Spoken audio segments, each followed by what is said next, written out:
I hope you are doing well. Here is your chemistry teacher, and in this video we are going to continue first chapter, that is the language of chemistry. So continuing that, let's see what is chemical formula. Chemical formula is also called molecular formula, and it is defined as the symbolic representation of a molecule of substance, and that substance can be element or compound. For example, instead of writing carbon dioxide, we can also write CO2. So it means CO2 is the chemical formula of carbon dioxide, and the chemical formula of water is H2O. We can write the chemical formula of any compound by following some simple steps. So let's see what these steps are. First of all, we have to write the formula or symbol of positive ion on the left hand side. Like for example, we have written here Mg on left hand side because Mg is positive radical. It is magnesium radical.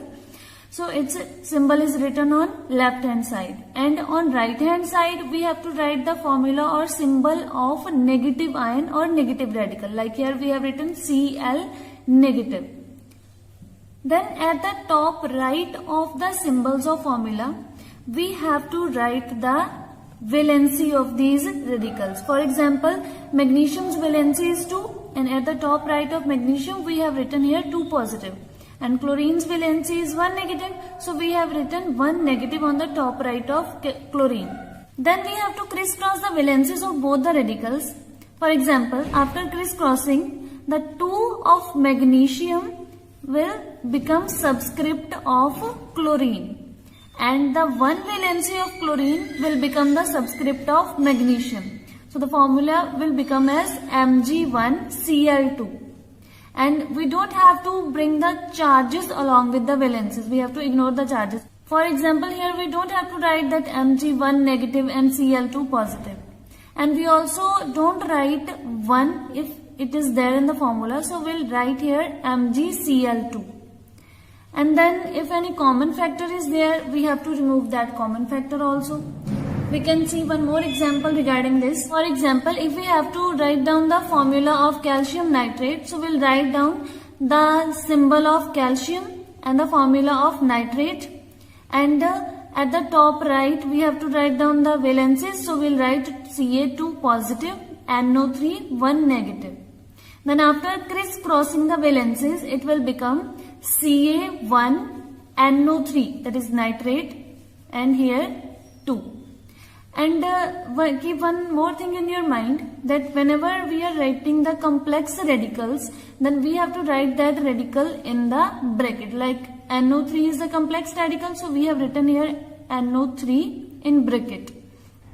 So here the formula will become CaNO3 2.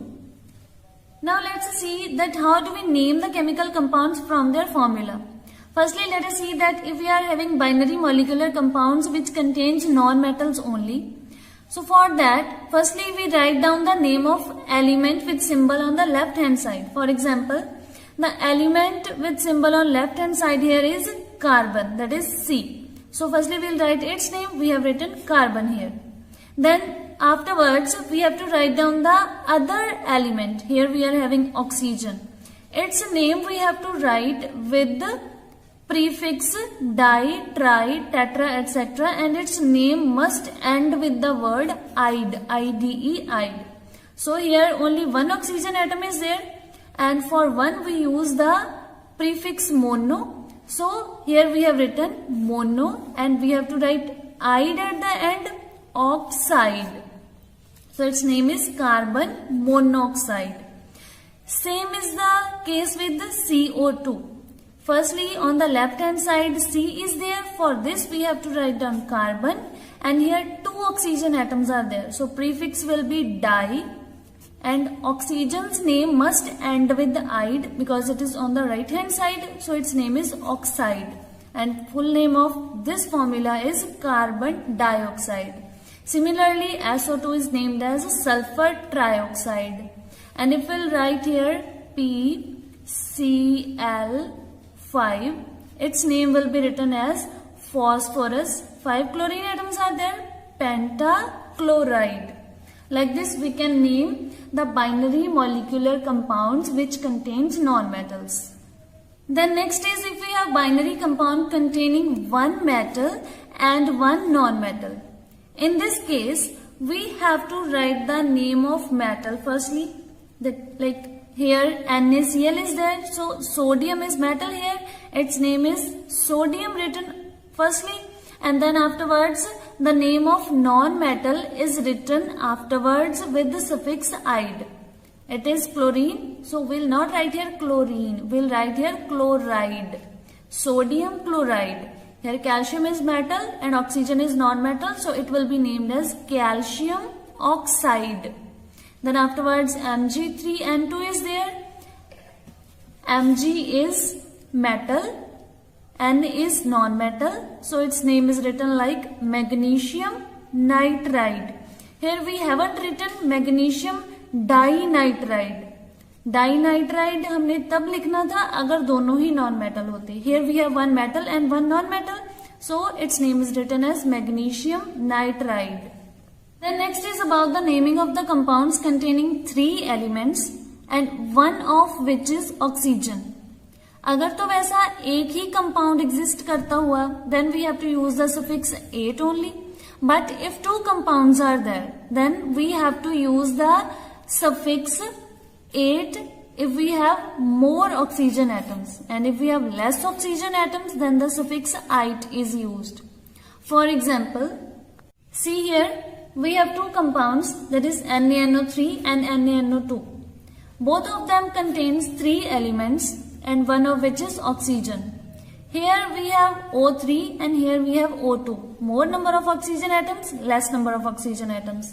And अभी हमने क्या discuss किया, that if we have more number of oxygen atoms then we use the suffix ate, and if we have less number of oxygen atoms then we use the suffix ite.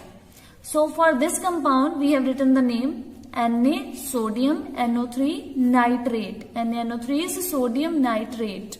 Then for NaNO2 we have written the name sodium nitrite because we have less number of oxygen atoms here. Then for naming of acids, some different rules are followed. For example, for binary acids means the acids in which we have one hydrogen and one other element. These are named by adding prefix hydro and suffix ic to the name of second element. For example, if we have HCl, we have hydrogen and one other element, means it is a binary acid. So here we have to add the prefix hydro, so we have written hydro. Then we have to write the suffix ic. So with the name of chlorine we have to add the suffix ic, so we have written hydrochloric, and at the end of the name we have to write acid. So HCl is hydrochloric acid. Then afterwards HF is there. Here also we'll write the prefix hydro, then it is fluorine, so we are writing here fluoric acid. HF is hydrofluoric acid.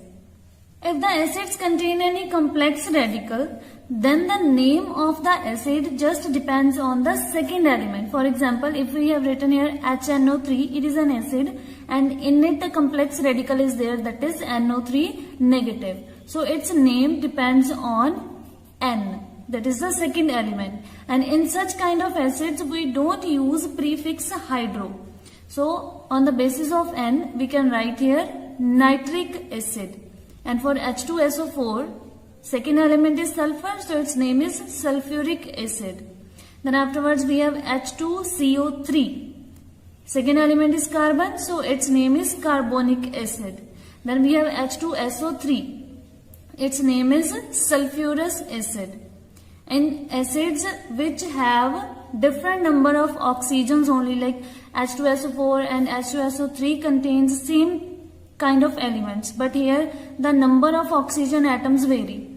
The acid with more number of oxygen atoms will be written with the suffix ic, and the one with less number of oxygen atoms will be written with suffix ous. So its name is sulfuric acid and its name is sulfurous acid. For many of the compounds, the common names are also written. Common names are the names which do not follow any systematic rule. For example, H2O is formed by two radicals. These are H positive and OH negative. So its chemical name is hydrogen hydroxide, but its common name is water. For writing its name water, we don't have followed any of the rule. And NH3 is having common name ammonia, and according to the rules, its name is nitrogen trihydride. We also have a rule for naming of compounds having elements with variable valencies. For writing the names of such compounds, we write the valency in Roman numbers in brackets after the positive radicals. For example, in FeCl2, the valency of iron is 2. So, its name is written like iron, and afterwards we have to write its valency in brackets. In bracket, in Roman numerals, we write its valency, and afterwards what is present here? Chlorine, so we are writing here chloride. Likewise, in FeCl3, iron's valency is 3. So here we have written iron and 3 in Roman numerals and afterwards chloride. Same is the case with MnO2. Here manganese valency is 4. So it is written as manganese, and in the brackets in Roman numerals we have written 4 and oxide. Similarly for MnO, manganese, and in Roman numerals we have written 2 in bracket and then oxide. Similarly, we can write the name of other compounds having variable valencies. Then our next topic is relative atomic mass. As we know that an atom is very small in size that we can't even see it, so obviously the mass of an atom is also very less. For example, mass of one atom of hydrogen is 1.6735 into 10 raised to power minus 24 gram. And mass of one atom of oxygen is 2.6454 into 10 raised to power minus 23 grams. These masses are very small, and if we have to compare the masses of atoms in terms of their actual masses in grams, then it is very difficult. Therefore, the mass of some light atom is considered as unit and the mass of other atoms is compared to it. Initially, the mass of hydrogen atom was chosen as a unit or standard, and the masses of other atoms were compared with it. But later, this hydrogen atom as standard was replaced by oxygen atom as standard because different isotopes of hydrogen have different masses. Then in 1961, the stable isotope of carbon, that is carbon-12, was selected as a standard, and atomic mass unit was selected for expressing the atomic masses of various elements. Atomic mass unit is a unit used to express atomic and molecular weights. And one atomic mass unit is defined as 1/12 of the mass of an atom of carbon-12. Relative atomic mass or atomic mass of an element is defined as the number of times one atom of an element is heavier than 1/12 of the mass of an atom of carbon-12. Or it is also defined as the average relative mass of one atom of the element as compared to the mass of an element of carbon-12 taken as 12 atomic mass unit. For example, sodium is 23 times heavier than 1/12 of the mass of an atom of carbon-12. So we say that the atomic mass of sodium is 23 atomic mass unit. Likewise, the atomic mass of chlorine is 35.5 atomic mass unit and the atomic mass of oxygen is 16 atomic mass unit. When the relative atomic mass of an element is expressed in grams, then it is called the gram atomic mass. For example, the gram atomic mass of carbon is 12 gram and the gram atomic mass of oxygen is 16 gram. Then we have relative molecular mass. Relative molecular mass of a substance is the average mass of one molecule of it as compared to the 1/12 of mass of one atom of carbon-12 taken as 12 atomic mass unit. For calculating the relative molecular mass, multiply each element's atomic mass by the number of atoms of that element in the molecule and then add these values. For example, let's calculate the relative molecular mass of water, that is H2O. In one water molecule, we have two hydrogen atoms and the atomic mass of hydrogen is 1. and we have one oxygen atom and its atomic mass is 16. So it is calculated as 2 multiplied by 1 plus 1 multiplied by 16. It becomes equal to 2 plus 16, which is equal to 18. So the relative molecular mass of water is 18. Let's take one more example of ammonium sulfate. In the formula of ammonium sulfate molecule, we have 2 nitrogen atoms and the atomic mass of nitrogen is 14. So 2 multiplied by 14 plus, again we have 8 hydrogen atoms and the atomic mass of hydrogen is 1. So 8 multiplied by 1 is written here. Then afterwards we have 1 sulfur atom with atomic mass 32. Then 1 is multiplied with 32. Then we have 4 oxygen atoms here and the atomic mass of oxygen is 16. So 4 is multiplied by 16. And after calculating it, we got the value equal to 132. So the relative molecular mass of ammonium sulfate is equal to 132 atomic mass unit. Then we should also know that how can we calculate the percentage composition of any element in a compound. The percentage composition of an element is equal to the total amount of element present in one molecule of compound divided by molecular mass of compound multiplied by 100. For example, let's calculate the percentage of nitrogen in ammonium nitrate. Here firstly we'll calculate the molecular mass of ammonium nitrate, which comes out to be equal to 80 atomic mass unit. Then in one molecule of ammonium nitrate, the mass of nitrogen is 2 multiplied by 14, that is equal to 28 atomic mass unit. Then using the percentage composition formula, the percentage of nitrogen in ammonium nitrate is equal to mass of nitrogen in one molecule of ammonium nitrate divided by molecular mass of ammonium nitrate multiplied by 100.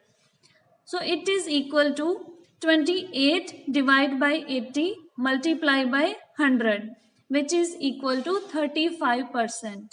Now come to chemical equation. A chemical equation is a symbolic representation of an actual chemical reaction. The substances which take place in a reaction or the substances which are combined during the reaction are called reactants, and the new substances which are produced as a result of chemical reaction are called products. For example, if during a reaction magnesium reacts with sulfuric acid to form magnesium sulfate and hydrogen, so we'll write the equation like Mg plus H2SO4, then we have to put the arrow and then we'll write the products, that is MgSO4 plus H2. Following this chemical equation, it is very clear that while writing a chemical equation, the symbols and formulae of reactants are always written on left hand side and these are separated by plus sign. Like in this reaction, magnesium and sulfuric acid are the reactants and these are separated by plus sign. Then the symbols and the formulae of the products are written on the right hand side and these are also separated by plus sign. For example, in this reaction, magnesium sulfate and hydrogen are the products. So these are written on the right hand side of the equation and these are separated by plus sign also. Then the two sides of equation, means the reactants and the products, are separated by arrow pointing towards products. Then next we have to do some examples of the chemical equations. So let's see these examples.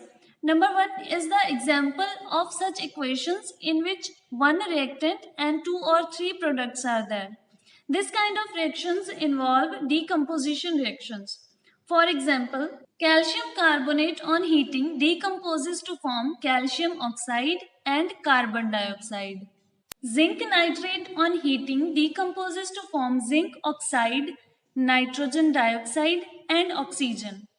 The first one is the example in which we have one reactant and 2 products. Second is the example for reaction in which we have one reactant and 3 products. The next one we have to tell about the example of chemical equation which involves 2 reactants and 1 product. Here we can give example of any combination or synthesis reaction. For example, carbon reacts with oxygen to form carbon dioxide. Here we have two reactants, these are carbon and oxygen, and one product, that is carbon dioxide. Then nitrogen reacts with hydrogen to form ammonia.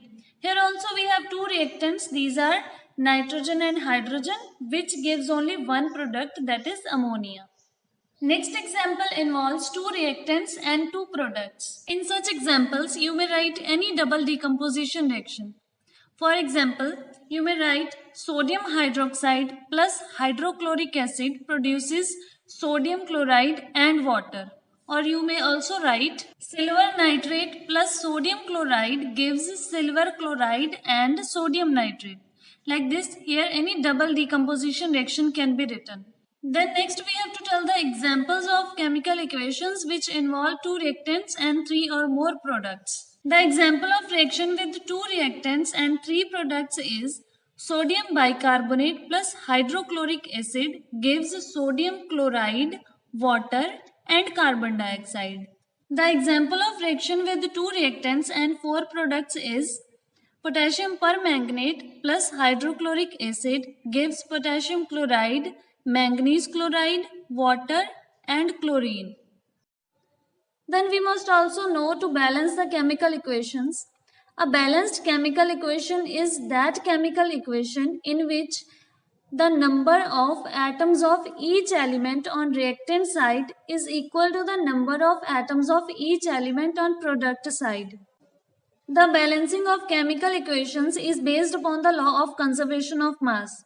The law of conservation of mass states that in a chemical reaction, the total mass of the products must be equal to the total mass of reactants. There are various methods to balance the chemical equations such as hit and trial method, partial equations method, oxidation number method, ion electron method, algebraic method. But we have to do hit and trial method only as this is in our syllabus. So let's balance some equations by hit and trial method. Consider the chemical equation N2 plus O2 gives NO.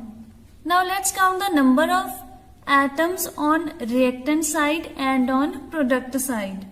In this reaction we have two elements, that is nitrogen and oxygen. On reactant side, that is on left hand side, number of N atoms, that is nitrogen atoms, is 2. So we can write here 2. Then afterwards, number of oxygen atoms on right hand side is also 2. So we can write here 2. Then on right hand side, that is on the product side, number of nitrogen atoms are 1 and number of oxygen atom is also 1. As we can see clearly from here that number of atoms on reactant side, that is on the left hand side, is not equal to the number of atoms of each element on the product side. It means this equation is unbalanced and we need to balance it. Now see, on reactant side we have 2 nitrogen atoms and on product side we have 1 nitrogen atom. So to balance it we can put 2 in front of NO, because if 2 are here then अगर हम यहाँ पे 2 लगाएंगे then we will have 2 nitrogen atom. So by writing this equation like N2 plus O2 gives 2 NO, we have number of oxygen atoms on left hand side equal to 2. Number of oxygen atoms on left hand side also equal to 2, and on product side now means on right hand side number of nitrogen atoms is equal to 2 and number of oxygen atoms is also equal to 2.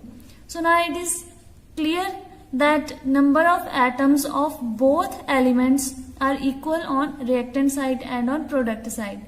So it means the balanced equation here is N2 plus O2 gives 2NO.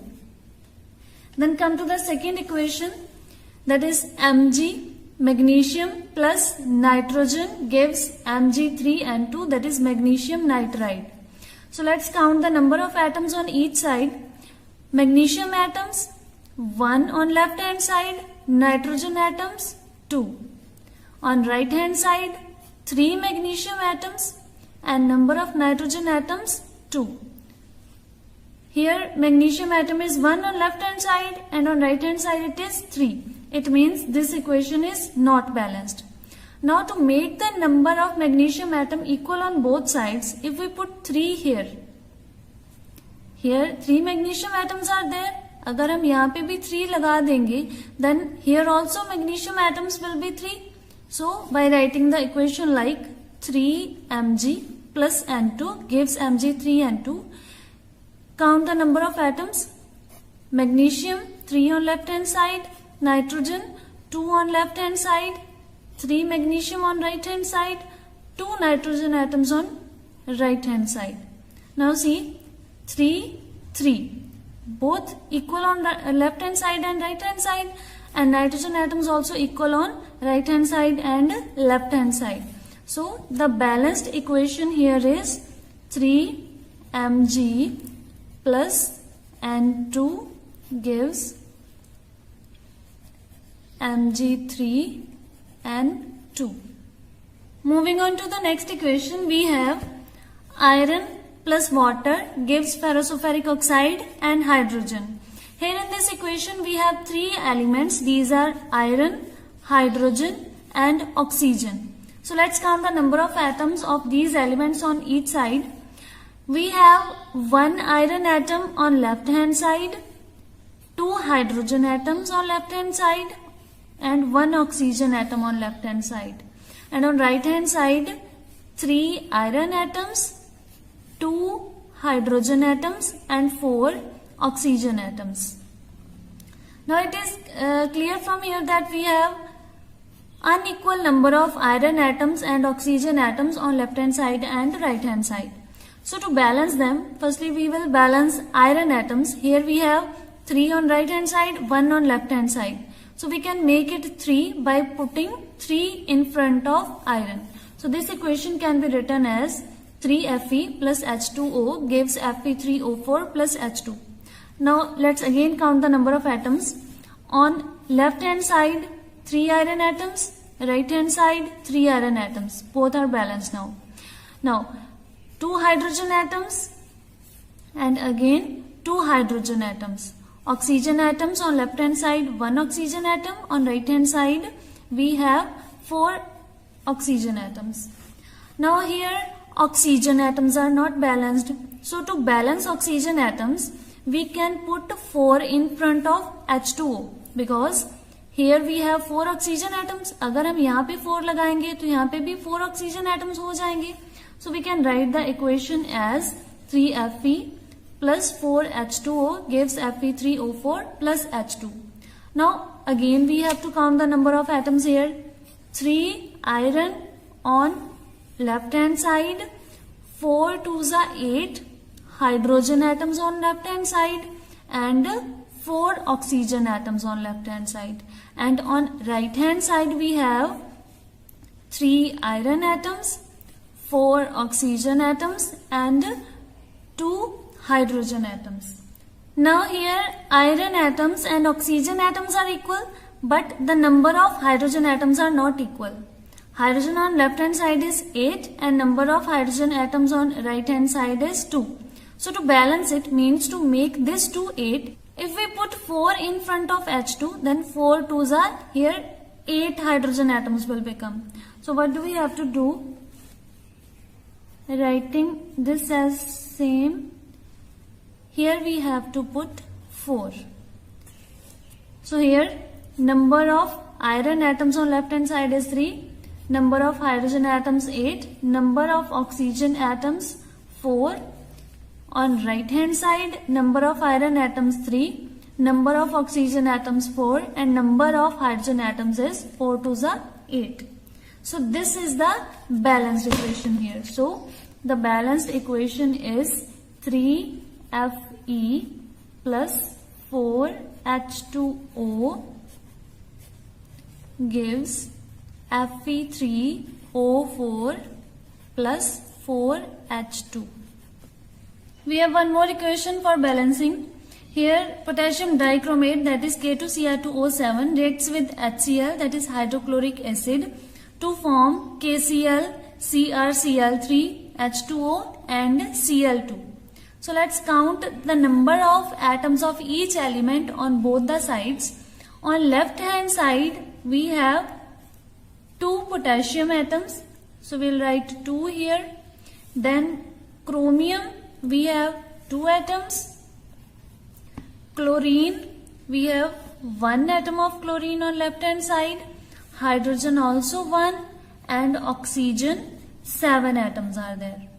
Then on right hand side, how many potassium atoms are there? It is 1. And chromium 1. Then chlorine, here 1 chlorine, 3 and 2. 1 plus 3 plus 2, it is equal to 6. So on right hand side we have total 6 chlorine atoms. And then hydrogen atoms, hydrogen we have 2 atoms, and oxygen we have 1 atom only. Then you can clearly see from here that these atoms are unequal on both the sides. So it is unbalanced equation. So to balance it, we have to put any number in front of these molecules. So let's see what can we do here. Now see that here we have 2 potassium atoms on left hand side, and on right hand side if we want 2 potassium atoms, then we can put 2 here. Clear? So we can write the equation same as earlier, but we will put 2 in front of KCl. So let's count the number of atoms again. Potassium 2 on left hand side, chromium 2 on left hand side, chlorine 1 on left hand side, hydrogen 1 on left hand side, oxygen 7 atoms are there. And on right hand side we have 2 potassium atoms, then chromium atoms 1, chlorine. Now number of chlorine atoms are changed here. Like here we have in KCl 2 chlorine atoms are there, plus in CrCl3 we have 3 chlorine atoms, and in Cl2 we have 2 chlorine atoms. So total is 2 plus 3 plus 2 equal to 7. Here we have 7 chlorine atoms. Then hydrogen we have 2 atoms, and oxygen 1 atom of oxygen. Now here potassium is balanced. Then moving on to the chromium. On this side we have 2 chromium atoms. अगर यहाँ पे हम आगे 2 लगा दें, then here also we will have 2 chromium atoms. So we can write the equation like this. We have put 2 in front of CrCl3. So counting the atoms again on both the sides. On left hand side we haven't made any change, so the number of atoms will remain same as earlier only. 2, 2, 1, 1 and 7. And on right hand side we have 2 potassium atoms. Chromium, now we have 2 atoms of chromium. Then of chlorine, in KCl 2 chlorine atoms are there.